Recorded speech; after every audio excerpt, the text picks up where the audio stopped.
أما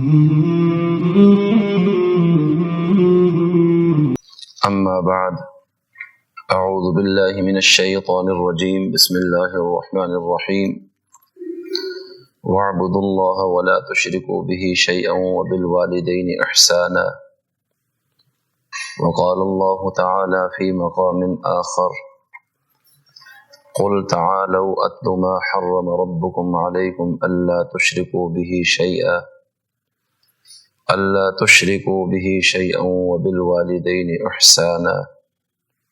صدق الله مولانا العظيم اللهم صل وسلم على سيدنا محمد صلى الله عليه وعلى آله وأصحابه وبارك وسلم اللهم صل وسلم على سيدنا خاتم النبيين صلى الله عليه وعلى نبينا وعلى آله وأصحابه وبارك وسلم اللهم صل وسلم على سيدنا الداعي إلى الله صلى الله عليه وعلى آله وأصحابه وبارك وسلم۔ تمام حضرات درود شریف پڑھ لیں۔ اللهم صل على محمد النبي الأمي وعلى آله وسلم تسليما صلى الله عليه وسلم۔ میرے انتہائی قابل احترام عزیز مسلمان بھائیوں، دوستوں اور بزرگوں، آج آپ کے سامنے والدین کے ساتھ حسن سلوک کے متعلق گفتگو کرنی ہے۔ اللہ تعالیٰ نے قرآن کریم میں کئی مقامات پر اپنے حق کے بعد والدین کے حق کا ذکر فرمایا، اور ان میں سے آج 4-5 مقامات آپ کے سامنے بیان کرنے ہیں۔ اور نبی کریم صلی اللہ علیہ وسلم نے بھی اپنے فرامین مبارکہ میں شرک کے بعد سب سے بڑا گناہ والدین کی نافرمانی کو قرار دیا ہے۔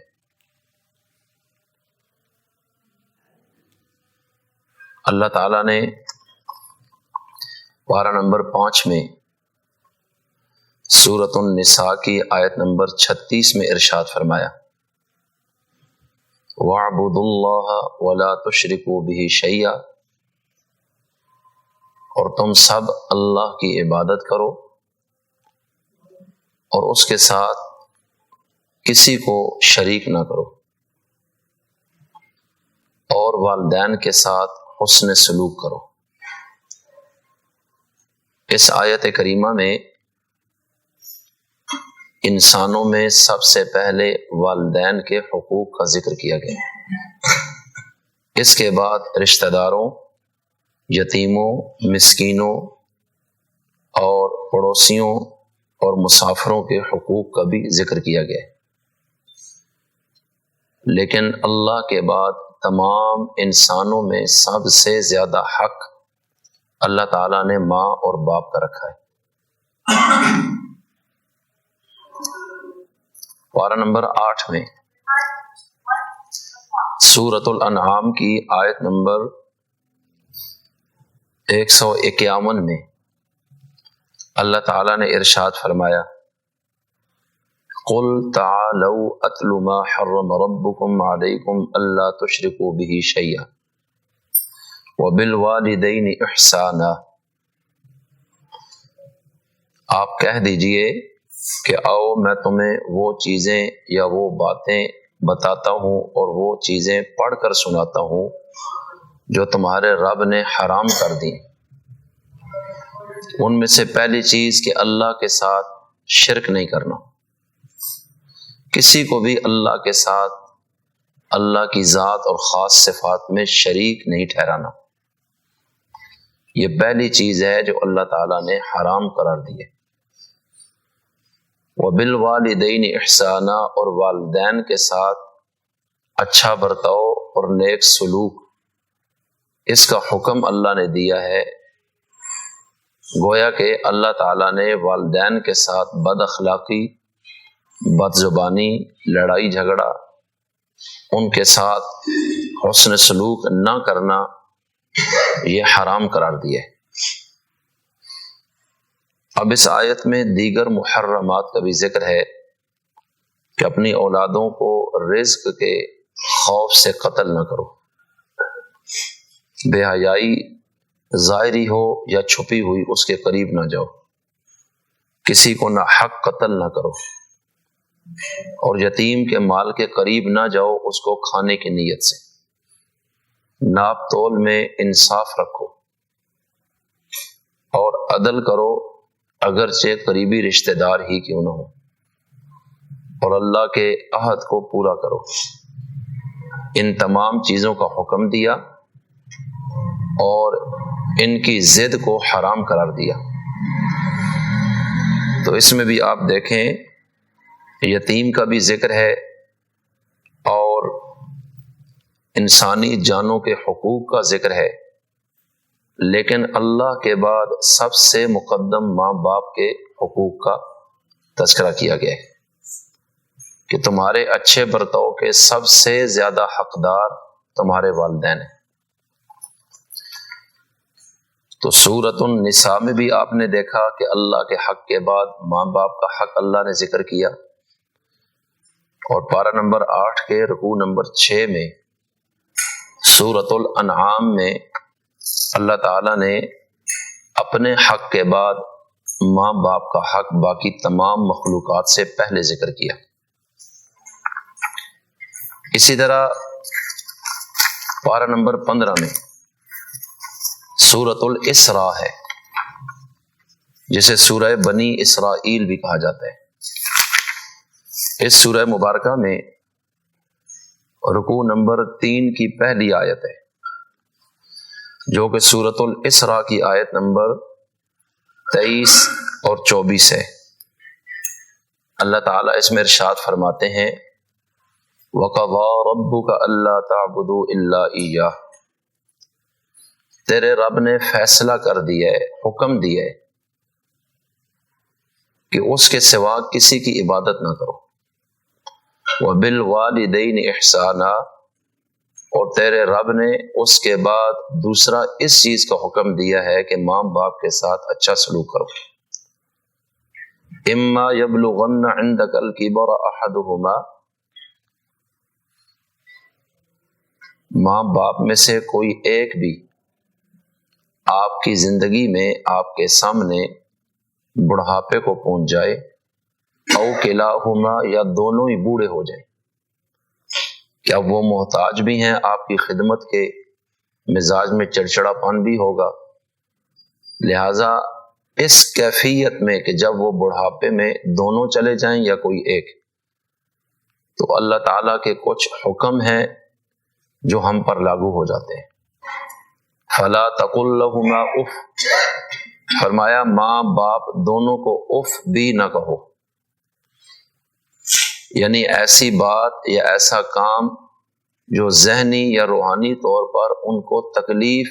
دینے کا سبب بن جائے، وہ کرنے کی اجازت نہیں ہے، کیونکہ اس سے ان کو روحانی تکلیف ہوگی یا ذہنی اذیت ہوگی، اور یہ بھی ایک درجے کی گستاخی ہے۔ اور اف بھی نہ کہو، اف انسان کب کہتا ہے؟ جب اس کے اندر دل پریشان ہے، سینے میں گھٹن ہے، دل گھبرا رہا ہے، اس کے اندر کوئی اس کو تکلیف ہے، اور اس وقت وہ اپنے اس غم کو نکالنے کے لیے یا اس تکلیف کو ہلکا کرنے کے لیے، دل کی گھبراہٹ سے نکلنے کے لیے اپنے دونوں ہونٹوں سے جو پھونک نکالتا ہے، اس کے لیے لفظ اف استعمال ہوتا ہے۔ مثلاً وہ کہہ رہے اف، اس طرح اس نے کیا، اس کا مطلب ہے اس کے اندر کوئی مسئلہ ہے، اس کا دل پریشان ہے، دل گھبرا رہا ہے، سینے میں گھٹن ہے، تو اس وقت وہ یہ لفظ جو پھونک دونوں ہونٹوں سے نکل رہی ہے، سانس نکال رہا ہے تکلیف کی حالت میں، اس کو اف سے تعبیر کرتے ہیں۔ تو اللہ تعالیٰ فرماتے ہیں کہ جب ماں باپ بوڑھے ہو جائیں، اب ان کا حوصلہ بھی اور صبر بھی وہ نہیں رہا، برداشت بھی وہ نہیں ہے، لہٰذا اگر تمہارے اندر بھی تمہیں کوئی تکلیف ہے تو یہ اف کا اظہار ان کے سامنے نہیں کرنا۔ حالانکہ آپ والدین سے بات نہیں کر رہے، نہ ان کو جھڑک رہے ہیں، نہ غصے ہو رہے ہیں، نہ بے ادبی کر رہے ہیں، لیکن آپ کی اس اندر کی تکلیف کا اظہار جو آپ نے ان کے سامنے کیا، اس سے ان کو تکلیف ہوگی، درد ہوگا، پریشانی لائق ہوگی۔ تو اللہ تعالیٰ نے اپنے کلام میں کس قدر فصاحت و بلاغت کے ساتھ ماں باپ کے حق کو بیان کیے، اور یہ چیزیں اس کو اللہ کا کلام ظاہر کرتی ہیں، کیونکہ انسان اتنی زیادہ فصاحت کے ساتھ ممکن نہیں کہ اپنے کلام میں احاطہ کر سکے۔ تو اب جب اپنی ذاتی تکلیف پر بوڑھے ماں باپ کے سامنے بھی آپ کو اس تکلیف کے اظہار کی کسی شکل سے بھی روک دیا گیا ہے، تو ڈائریکٹ ایسی باتیں کرنا یا ایسے کام جن سے ان کو تکلیف ہو رہی ہو، یہ کیسے جائز ہوگا؟ اور میں نہیں سمجھتا کہ دنیا میں اس آیت کریمہ سے بڑھ کر کوئی انسان اپنی تقریر یا تحریر میں ماں باپ کی عظمت اور ادب کو اور ان کے مقام اور مرتبے کو بیان کر سکے۔ اس سے آگے کوئی پیرایا ہے ہی نہیں بلاغت کا کہ جس میں اس سے اچھے پیرائے میں کوئی بیان کر سکے۔ وَلَا تَنْهَرْهُمَا، اور جب ماں باپ بوڑھے ہو جائیں ان کو جھڑکنا نہیں، کیونکہ ان کے مزاج میں چڑچڑا پن ہے اور ممکن ہے کہ وہ کچھ غلط باتیں بھی کریں، لڑائی جھگڑا کریں، ان سے برداشت نہیں ہوگی، بڑھاپا طاری ہو گئے، اور بڑھاپا خود ایک بہت بڑا مرض ہے۔ تو اللہ تعالیٰ فرماتا ہے کہ تو نے یہ بات ذہن میں رکھنی ہے کہ ان سے ادب سے بات کرنی ہے، احترام مد نظر رکھنا ہے، اور تو نے ان کو ڈانٹنا ڈپٹنا نہیں اور ان سے جھڑک کر بات نہیں کرنی۔ وَقُلْ لَهُمَا قَوْلًا كَرِيمًا، اور جب وہ بڑھاپے میں پہنچ گئے ہیں، لہٰذا اب ان کے ساتھ بات پورے احترام اور وقار کے ساتھ کرنی ہے کہ ان کا احترام کسی صورت بھی تیرے ہاتھ سے چھوٹنے نہ پائے۔ وَاخْفِضْ لَهُمَا جَنَاحَ الذُّلِّ مِنَ الرَّحْمَةِ، چوتھی چیز یہ ذکر فرمائی کہ ان پر مہربانی اور رحم کرتے ہوئے، ترس کھاتے ہوئے کہ وہ بوڑھے ہیں، تیری خدمت کے محتاج ہیں، اگر ان سے کسی بھی لحاظ سے تیرا مزاج میل نہیں کھا رہا، مزاج میں چڑچڑا پن آ گیا ہے، بیماری لمبی ہو گئی، 100 معاملات ہیں، تو خاص رحم اور مہربانی کرتے ہوئے عاجزی اور انکساری کے ساتھ ان کے سامنے جھکے رہنا، ان کے سامنے اکڑنا نہیں ہے تم نے۔ وَقُلْ رَبِّ ارْحَمْهُمَا كَمَا رَبَّيَانِي صَغِيرًا، اور پانچویں چیز یہ ذکر کی کہ اس حالت میں بھی ادب بھی، احترام بھی کرنا ہے، بے ادبی گستاخی بھی نہیں کرنی، اور اس سے بڑھ کر کہ تم نے ان دونوں کے حق میں دعا بھی کرتے رہنا ہے کہ اے میرے رب کریم، جس طرح انہوں نے جبکہ میں محتاج تھا، بول نہیں سکتا تھا، چل نہیں سکتا تھا، مانگ نہیں سکتا تھا، روتا تھا، اور انہوں نے میری تربیت کی ہے، تو میرا رب ہے، تو نے نعمتیں دی، تیرا شکر میرے اوپر واجب، اور رب بھی ایک ہے اور ماں باپ بھی ایک ہی ہوتے ہیں، لہٰذا دنیا میں میرے آنے کا ظاہری سبب یہی ماں باپ ہے، حقیقی سبب تو تیرا حکم ہے، اس لیے تو ہمیں جس حال میں رکھے ہم تیرے سامنے شکوہ نہیں کر سکتے کہ یہ جرم ہے۔ اسی طرح ماں باپ بھی ظاہراً میرے اس دنیا میں آنے کا ذریعہ ہیں، لہٰذا کسی بھی حال میں مجھے ان کو ناراض کرنے کا اجازت نہیں ہے، ان کی بے ادبی کرنا، بد اخلاقی کرنا، گستاخی کرنا، ان کو جھڑکنا اور زبان سے بھی ان کو تکلیف پہنچانا، چاہے جائے کہ کوئی عمل سے کرے، یہ تو جائز بالکل نہیں، یہ تو حرام ہے۔ تو اس لیے اے میرے رب کریم، جب میں محتاج تھا انہوں نے بڑی مہربانی اور محبت کی کہ تو نے میری محبت ان کے دل میں ڈالی، ایثار، قربانی، محبت، شفقت، جس بنیاد پر وہ مجھے تکلیف میں نہیں دے سکتے تھے، حالانکہ میں نافرمانی بھی کرتا رہا، ان کی بات بھی نہیں مانتا تھا، لیکن اس سب کچھ کے باوجود میری تربیت اور پرورش میں انہوں نے کوئی کسر نہیں چھوڑی، اور میرے والد نے میری والدہ اور میرے اخراجات برداشت کیے۔ تو آج جب وہ محتاج ہیں تو میں تجھ سے یہ دعا کرتا ہوں کہ جس طرح انہوں نے میرے اوپر بڑی مہربانیاں کی اور آج میں اس حال میں پہنچا، تو میری التجا اور دعا ہے کہ ان کے اوپر بھی تو خاص مہربانی فرما اور ان پر اپنی رحمت نازل فرما۔ اب دیکھیں قرآن کریم کتنی جنگ لڑ رہا ہے ماں باپ کے حق کی۔ دنیا میں کوئی بھی مذہب، دین اور تہذیب، کوئی بھی معاشرہ اس قدر ماں باپ کے حقوق کا تحفظ نہیں کرتا جتنا دین اسلام کر رہے۔ اسی طرح اللہ تعالیٰ نے پارہ نمبر 21 میں سورہ لقمان نازل فرمائی، اور سورہ لقمان کے دوسرے رکوع میں اللہ تعالیٰ نے ماں باپ کے حقوق کا وہاں بھی ذکر فرمایا ہے، اور بڑی زبردست پیرائے میں اس چیز کو بیان فرمایا ہے۔ سورہ لقمان پارہ نمبر 21 میں ہے، اور اس کے رکوع نمبر 11 میں سورہ لقمان کی آیت نمبر 14 ہے۔ پہلے آیت نمبر 13 کو سن لیں، اللہ تعالیٰ اس میں اپنے حق کا ذکر کر رہے ہیں، کیونکہ سب سے مقدم حق اور پہلا حق اللہ کا ہے۔ تو اللہ تعالیٰ کی مشیت سے یہ دنیا قائم ہوئی اور ہمیں وجود ملے، اور اللہ کا امر نہ ہوتا تو کچھ بھی نہ ہوتا۔ تو حضرت لقمان علیہ السلام نے اپنے بیٹے کو کچھ نصیحتیں اور وصیتیں کی تھیں۔ اللہ تعالیٰ اس سورت کی آیت نمبر 13 میں، 14 میں، آیت نمبر 15 میں بیان فرما رہے ہیں، اور اس کے بعد کی آیات میں بھی۔ وَإِذْ قَالَ لُقْمَانُ لِابْنِهِ وَهُوَ يَعِظُهُ، اور جب کہہ رہے تھے لقمان علیہ السلام اپنے بیٹے کو، اور یہ ان کا کہنا ویسے نہیں تھا، یہ بطور نصیحت کے تھا کہ وہ نصیحت کر رہے تھے اس کو، یا بنی لا تشرک باللہ، اے میرے پیارے بیٹے اللہ کے ساتھ شرک کبھی نہ کرنا، ان الشرک لظلم عظیم، کہ جو شرک ہے وہ بہت بڑا ظلم ہے، اس کی معافی کوئی نہیں ہے۔ ووصینا الانسان بوالدیہ،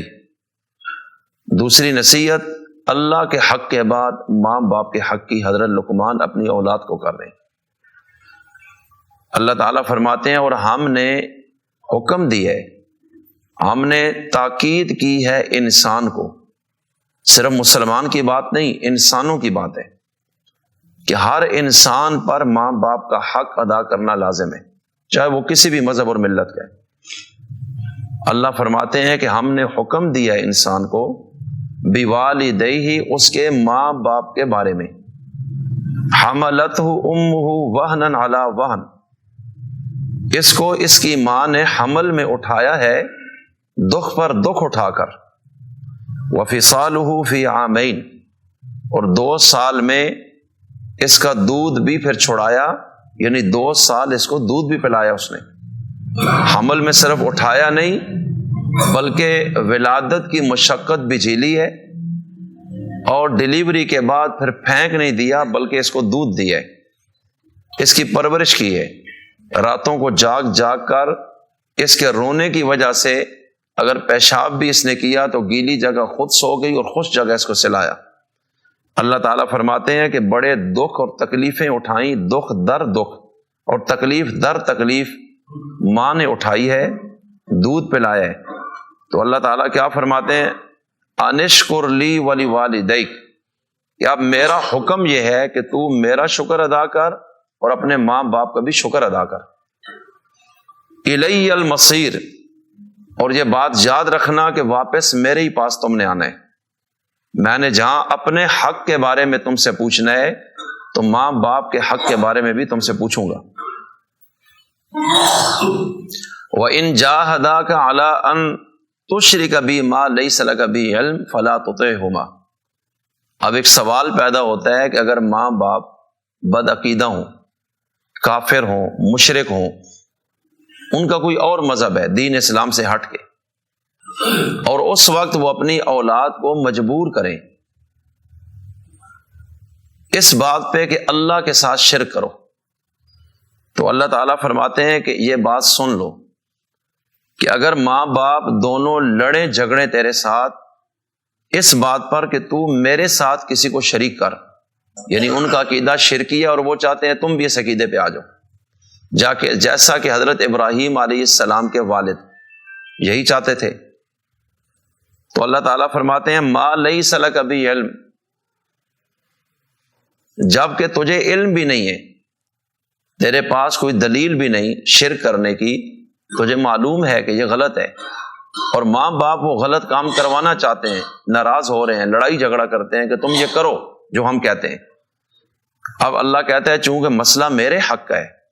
فلا تطعہما، تو میرا آرڈر یہ ہے کہ اس مسئلے میں ان دونوں کا کہنا نہیں ماننا، وصاحبہما فی الدنیا معروفا، اور عام طور پر کیا ہوتا ہے دنیا میں کوئی شخص آپ کو شرک اور کفر کی طرف دعوت دے، آپ کی کتنی قریبی دوستی اور تعلق ہے اور وہ مجبور کر رہے، تو شرعی مسئلہ یہ ہے کہ آپ کنارہ کش ہو جائیں، اس سے تعلق توڑ دیں، کیونکہ وہ آپ کے دین کو خراب کر رہا ہے اور ایمان کو برباد کر رہے۔ لیکن اللہ تعالیٰ فرماتے ہیں جو ماں باپ ہیں اگر یہ تجھے شرک پر بھی مجبور کریں تو شرک تو نہیں کرنا میرے ساتھ، لیکن ان سے قطع تعلقی کی تمہیں اجازت نہیں ہے۔ وصاحبہما فی الدنیا معروفا، ان کے دنیا کے معاملات میں اچھائی کے ساتھ تو نے ان کا ساتھی بننا ہے اور ان کا ہاتھ بٹانا ہے، یہ نہیں کہ اب تو میرے حق کو سامنے رکھ کے ماں باپ کو بھی لات مار دے، اس چیز کی تجھے اجازت نہیں ہے۔ ماں باپ کے ساتھ اچھائی کرنی ہے تو نے، پھر بھی وہ میرا اور ان کا مسئلہ ہے، تیرا مسئلہ یہ نہیں ہے، لہٰذا تم نے تو میری اطاعت کرنی ہے، شرک نہیں کرنا،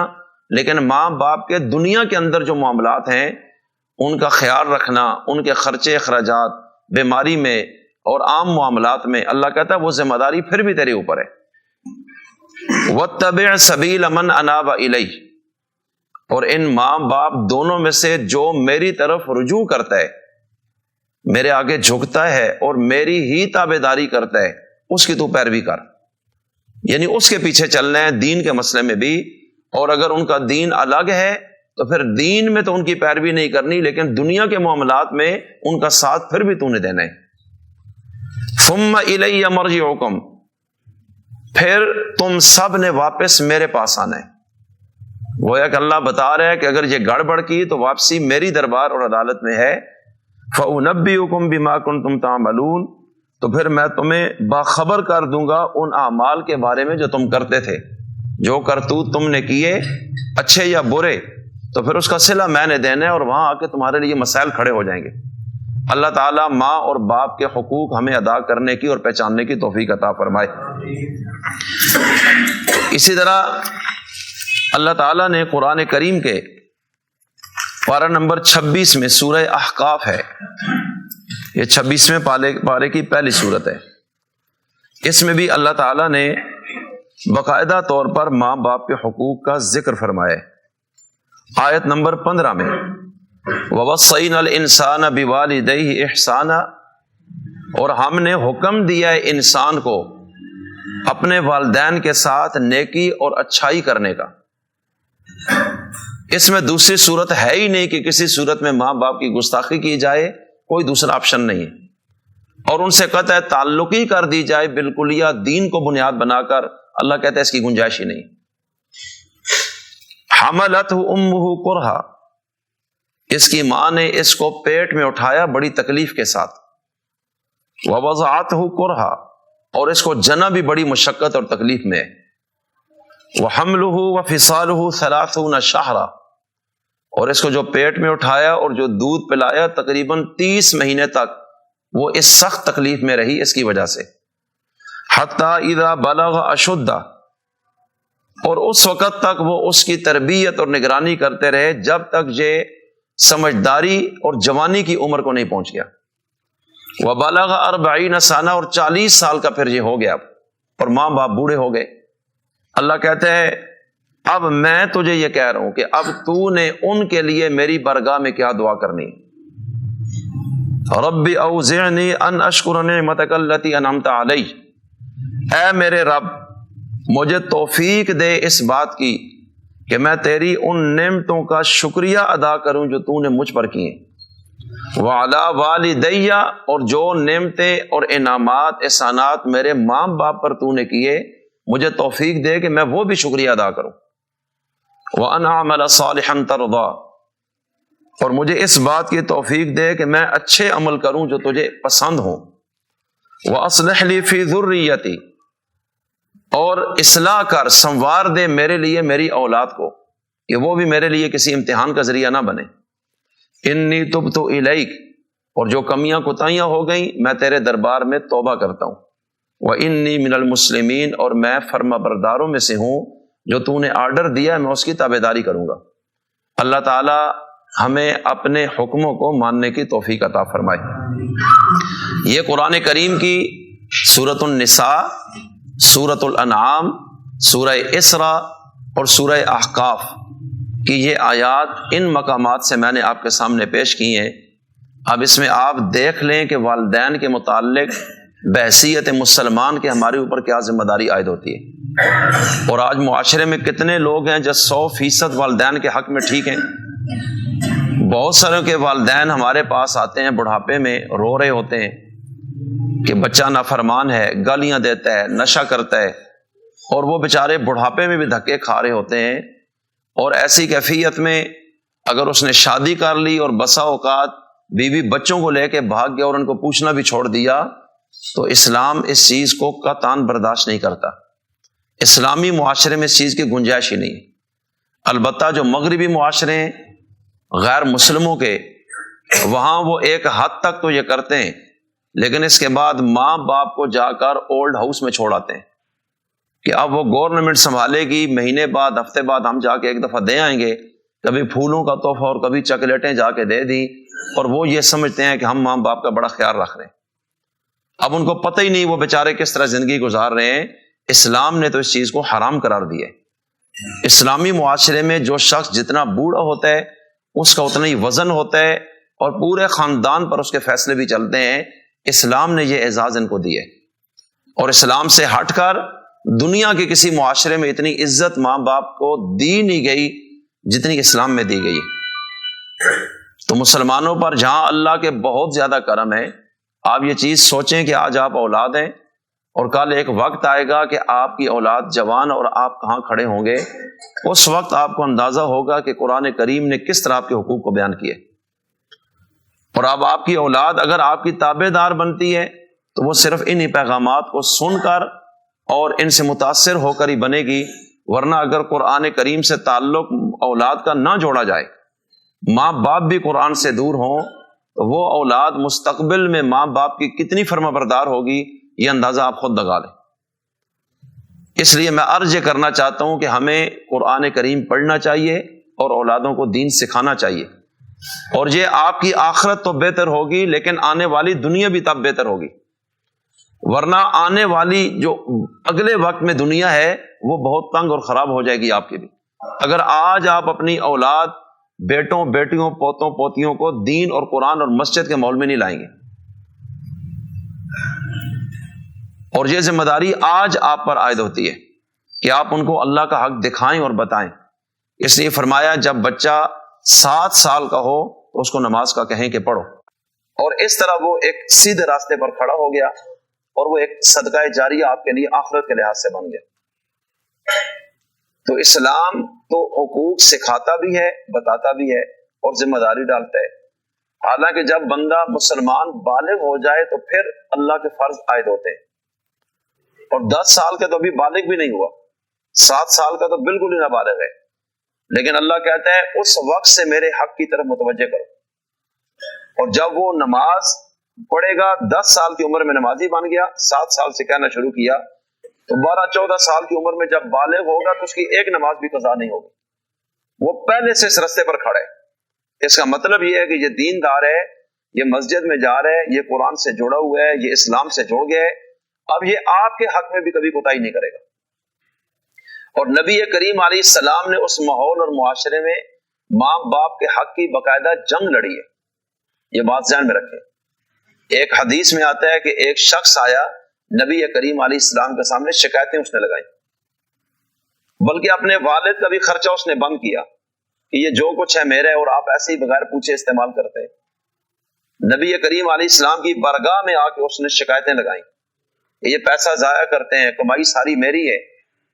اور اس طرح کی کچھ باتیں کی، اور اللہ کے رسول نے ان کے والد کو بلایا اور اس نے آ کر جب گفتگو کی اور اتنی دردناک گفتگو کی کہ نبی کریم علیہ السلام کے آنسو نکلے، اور آپ نے اس کو بلایا ادھر آؤ،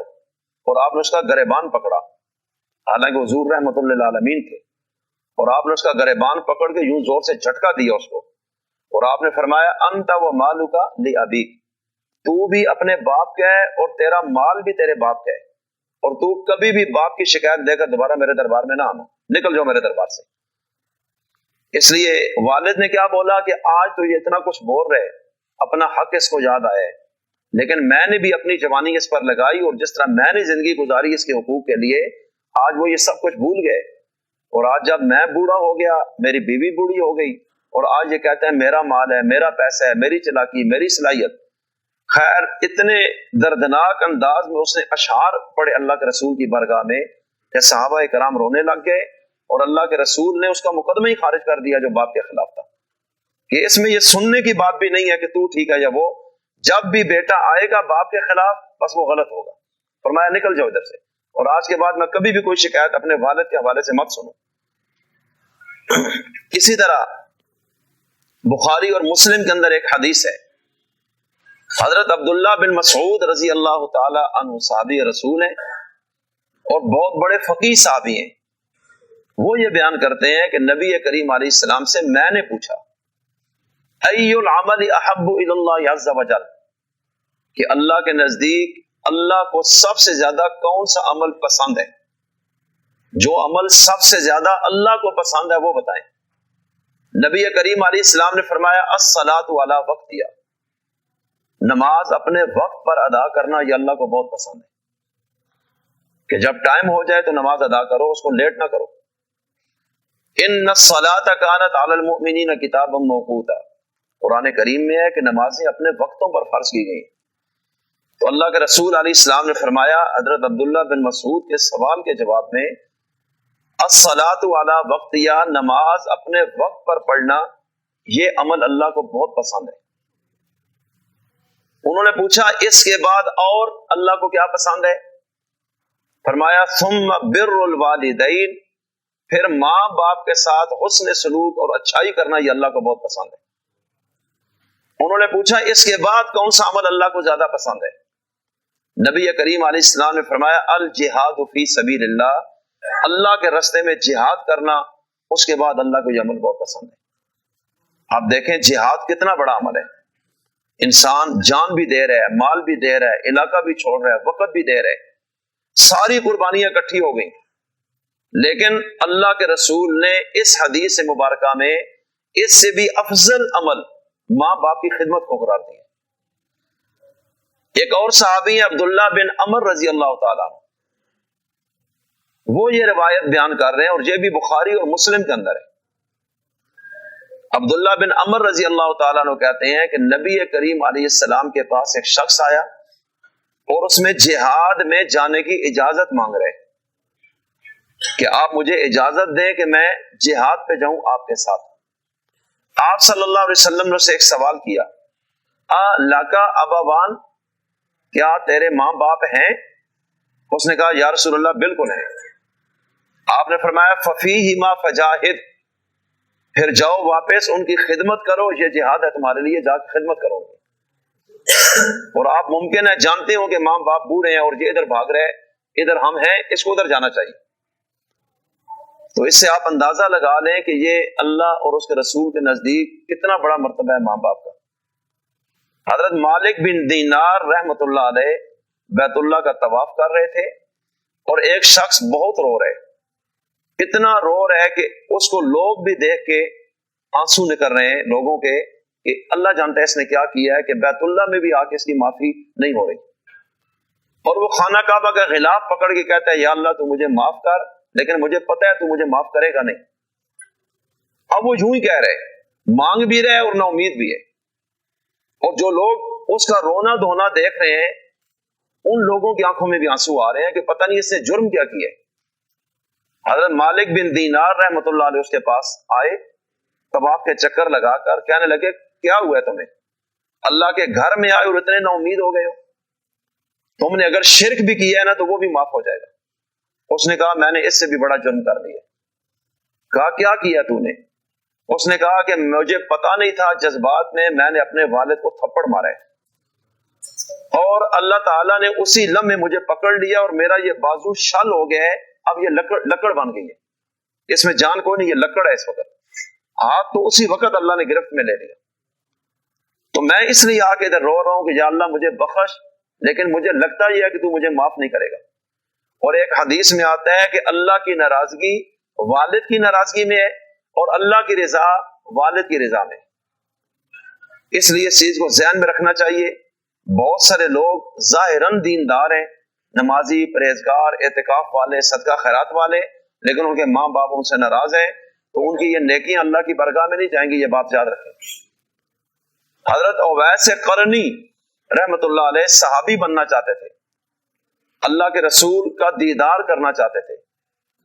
اور وہاں سے انہوں نے پیغام بھجوایا اپنے علاقے یمن سے کہ میں ایک ایسا شخص ہوں جس نے اسلام قبول کر لی ہے اور ادھر مسلمان آتے ہیں، لیکن میرے دل میں ایک تمنا ہے کہ میں آپ کے پاس پہنچوں۔ اور آپ خود سوچیں صحابی بننا کتنا بڑا اعزاز ہے، اور وہ اڑ کر آنا چاہتے تھے، اور انہوں نے ساتھ لکھا کہ میری ایک بوڑھی ماں ہے جن کی خدمت میں کرتا ہوں اور میرے علاوہ ان کو سنبھالنے والا کوئی نہیں، تو گھر کی سچویشن تو یہ ہے، اور ادھر صحابیت اتنا بڑا اعزاز ہے کہ وہاں آئے بغیر ملتا بھی نہیں۔ اللہ کے رسول علیہ السلام نے یہاں سے جواب بھیجا کہ میرے پاس نہ ہو، اپنی ماں کی خدمت کرو۔ حضرت اویس قرنی رحمت اللہ علیہ صحابیت کے منصب پہ نہیں جا سکے، تابعی رہے، لیکن یہ ماں کی خدمت نے ان کو اتنا بڑا مقام دیا کہ نبی کریم علیہ السلام نے صحابہ کے مجمع میں فرمایا کہ تم میں سے کسی شخص کی اویس قرنی سے ملاقات ہوگی، اور کچھ تھوڑا سا حلیہ بھی بیان کیا، اور فرمایا جس وقت تم میں سے کسی کی ملاقات ہو تو ایک تو اویس قرنی کو میرا سلام دے دینا، اور دوسرا اویس قرنی سے اپنے لیے دعا کروانا کہ ان کی دعا رد نہیں ہوگی۔ اور حضرت علی المرتضیٰ رضی اللہ تعالیٰ عنہ کی ملاقات اللہ کے رسول کی وفات کے بعد ہوئی، اور انہوں نے پہچان لیا کہ آپ اویس قرنی ہیں۔ انہوں نے کہا جی میں ہوں۔ کہا کہ نبی کریم علیہ السلام نے آپ کو سلام دیا تھا جو میں آپ کو دے رہا ہوں، اور آپ میرے لیے دعا کریں۔ آپ کہاں حضرت علی المرتضیٰ اور کہاں حضرت اویس قرنی، لیکن ماں باپ کی خدمت اتنی بڑی چیز تھی کہ اللہ کے رسول نے اپنے پاس آنے سے بھی روک دیا کہ ادھر نہیں آنا، کیونکہ جب ادھر آ جاؤ گے پیچھے ان کے لیے مسئلہ بنے گا، اور میں دنیا کو تکلیف میں ڈالنے کے لیے نہیں آیا۔ ایک صحابی اور آئے، انہوں نے کہا من احق الناس بحسن صحابتی، کہ تمام لوگوں میں سب سے زیادہ میری حسن صحبت کا مستحق کون ہے، کہ حسن سلوک بھی کروں، اس کے ساتھ اٹھوں بیٹھوں، اچھا برتاؤ کروں۔ دنیا میں لاکھوں کروڑوں اربوں لوگ ہیں، لیکن سب سے زیادہ میرے اس حسن صحبت کا حقدار کون ہے ساری کائنات میں، انسانوں میں سے وہ بتائیں۔ آپ علیہ السلام نے فرمایا امو کا، سب سے زیادہ حقدار تیری حسن صحبت کی تیری ماں ہے۔ نبی کریم علیہ السلام سے وہ پھر پوچھتے ہیں یا رسول اللہ اس کے بعد کون ہے؟ فرمایا تیری ماں۔ پھر پوچھا اس کے بعد، فرمایا امو کا، تیری ماں ہے۔ اب چوتھی دفعہ وہ پھر پوچھتے ہیں یا رسول اللہ اور کون ہے؟ آپ نے فرمایا اس کے بعد تیرا باپ ہے۔ یعنی اس سوال میں 4 مرتبہ کے سوالات میں 3 دفعہ ماں کا حق ذکر کیا اور چوتھی دفعہ باپ کا ذکر کیا۔ اور اس میں علماء نے لکھا ہے کہ خدمت اور ادب یہ 2 چیزیں ہیں۔ خدمت میں ماں کا حق باپ سے زیادہ ہے اور ادب میں باپ کا حق ماں سے بھی زیادہ ہے۔ تو آپ علیہ السلام نے چونکہ اس نے خدمت کے بارے میں پوچھا ہے تو نبی کریم علیہ السلام نے 3 مرتبہ فرمایا تیری ماں ہے۔ تو اس سے آپ خود اندازہ لگا لیں کہ آج ہمیں اپنے گھروں کو جنت بنانے کے لیے اپنے رویوں کو بدلنا ہوگا کہ نہیں۔ ماں باپ کے ساتھ ہمیں کیسے بولنا چاہیے یہ چیز سیکھنے کی ہے۔ یہ نہیں جارے پہلوان کی طرح باہر بھی لڑائی اور گھر میں جا کے بھی وہی حال ہے، باہر بھی لوگوں سے بدماشی بد اخلاقی اور گھر جا کے بھی یہی حال، ماں باپ سے بھی۔ تو یہ ایک ایسا گناہ ہے ماں باپ کی گستاخی کا، علماء کرام نے لکھا ہے کہ اس کی سزا دنیا میں ضرور ملتی ہے۔ باقی جتنے گناہ بھی ہیں، شرک ہے، کفر ہے، زنا ہے، بہت ساری ایسی چیزیں کہ جن کا آخرت ہی میں اللہ تعالیٰ سزا دے گا اگر یہ بندہ توبہ کر کے نہیں مرتا۔ لیکن ماں باپ کے ساتھ زیادتی یہ ایک ایسا گناہ ہے کہ اللہ اس میں ادھار نہیں چھوڑتا۔ بہت سارے لوگ اپنے ماں باپ کے گستاخ دیکھے گئے اور جب ان کا بڑھاپا آیا تو ان کے ساتھ اس سے بھی بدتر ہوا، اور اس وقت وہ مولویوں پیروں کے پاس جاتا ہے، روتا ہے کہ میرے ساتھ زیادتی ہو گئی، مجھے گھر سے نکال دیا، مجھے مارا ہے، مجھے گالیاں دی ہیں،